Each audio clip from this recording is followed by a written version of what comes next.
5 risks to know before using centralized crypto lending platforms.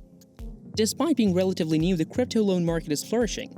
Unless you're brand new to cryptocurrencies, you surely have heard of this term before.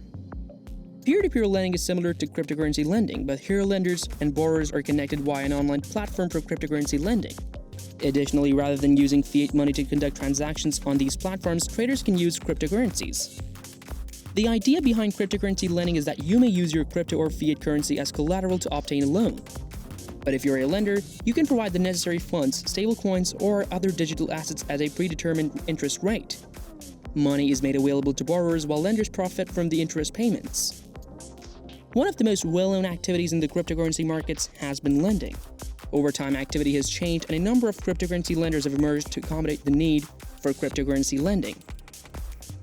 Users can get high-yield products via centralized crypto lending platforms, CEFI, such as BlockFi, Celsius, and Nexo. Users obtain high-interest payouts by investing their cryptocurrency assets in these products. However, centralized platforms are experiencing problems that highlight the risk of making a deposit into a cryptocurrency lending app due to the recent instability in the crypto markets and difficulties with their business models. Learn what hazards you should take into account before using centralized crypto lending services in the interest of protecting your money. Centralized finance, CEFI, and decentralized finance are 2 different types of crypto lending systems, DeFi. The key distinction between the 2 forms of crypto lending is whether a system or a firm manages the loan and the borrowing process. Lending through centralized finance, CEFI. Companies or enterprises that oversee the user's training programs, such as the adoption of Know Your Customer, are known as centralized crypto lending platforms. To secure the assets, they also exchange fiat money and cryptocurrencies through a custodial system. When forming partnerships and alliances and negotiating unique financing, they are more flexible. To draw users, these sites use margin lending. They guarantee to improve the output of their digital assets in a safe and easy way. Additionally, they are more likely to offer favorable interest rates in terms of crypto lenders compared to decentralized crypto lending. However, employing centralized Bitcoin lending sites carries a number of hazards. Users may be able to purchase high-yield commodities through centralized crypto lending platforms, CEFI, like BlockFi, Celsius, and Nexo, claims Tony Nicolau, a crypto analyst with Grand Pacific Trade. When customers deposit cryptocurrency into these products, they receive high interest incentives.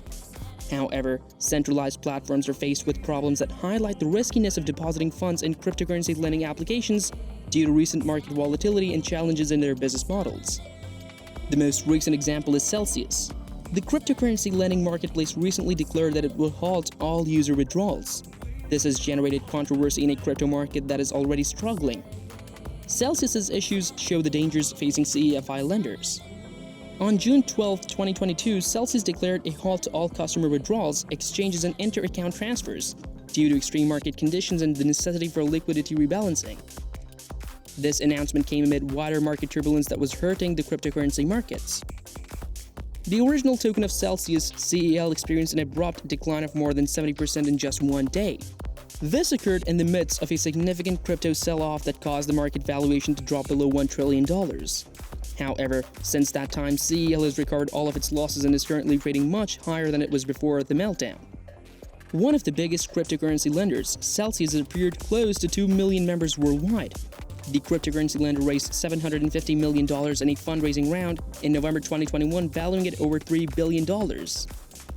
According to reports, Celsius makes short-term loans of financial assets to institutional investors and traders using consumer deposits in order to profit from arbitrage, shorting stocks, and particular digital assets in market making.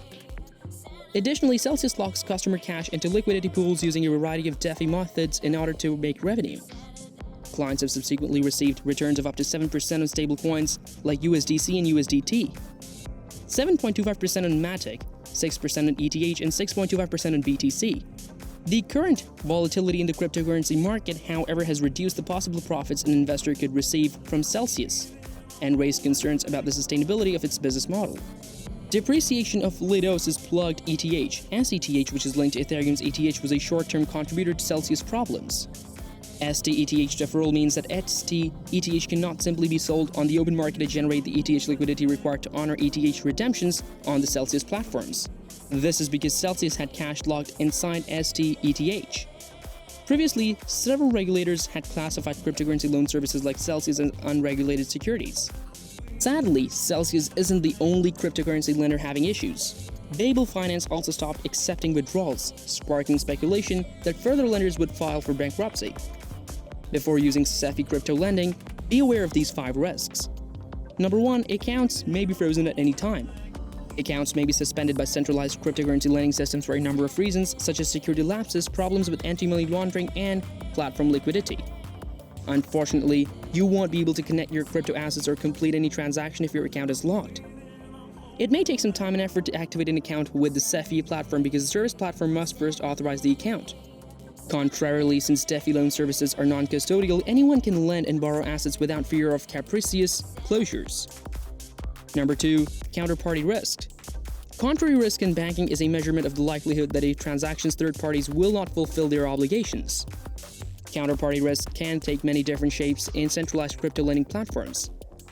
Customers who use SEFI lending platforms to lend their cryptocurrency assets are unaware of counterparty activity.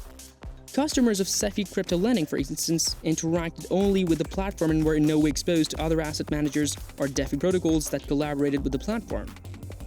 Because of this lack of transparency, customers who have little to no knowledge of the investment techniques and their results are in danger. Number 3. Fees aren't always obvious. Transaction costs always increase in a SEFI due to the numerous intermediaries. Additionally, you do not own your money when you buy or sell cryptocurrencies through a controlled exchange. Various tiers of transaction services fees are a result of the multiple counterparties present in SEFI lending platforms. Depending on the SEFI platform you use, some costs might be concealed or combined with transaction fees. SEFI lending solutions are consequently frequently more expensive than DeFi lending strategies. One of the main causes of the global trend towards a decentralized network is this. Number 4. APY changes might happen suddenly and without prior notice. The annual percentage yield APY is a metric used to gauge the growth of interest over time. It is a simple approach for figuring out the profit made on specific kinds of money market accounts over the course of a year.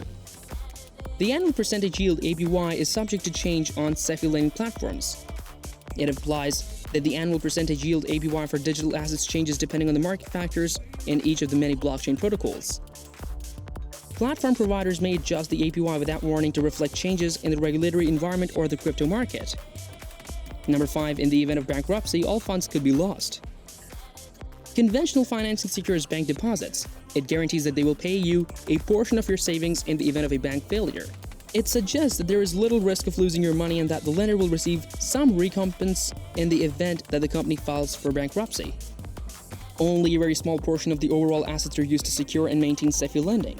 Thus, if you file for bankruptcy, you could lose some of your cryptocurrency holdings. Furthermore, the platform provider may keep the cryptocurrency assets of borrowers and lenders because you do not own your collateral. Because they do not possess their private keys, borrowers risk losing collateralized assets in the event that a SEFI platform fails. In conclusion, there are certain benefits and drawbacks to the centralized crypto lending system. It does, however, have a big impact on cryptocurrencies. The SEFI crypto lending platform has a bright future, and by using their services, you may diversify your portfolio. Trading inevitably involves some level of risk. We can only handle it. We cannot get rid of it. As a result, you should accept your loss and focus on making intelligent decisions to profit from subsequent purchases. It's critical to comprehend how SEFI's crypto lending platforms work before making an investment. Additionally, make sure you have all the relevant information before investing any money. Additionally, always employ sensible risk reduction techniques. This is the end of the video. Thank you for watching.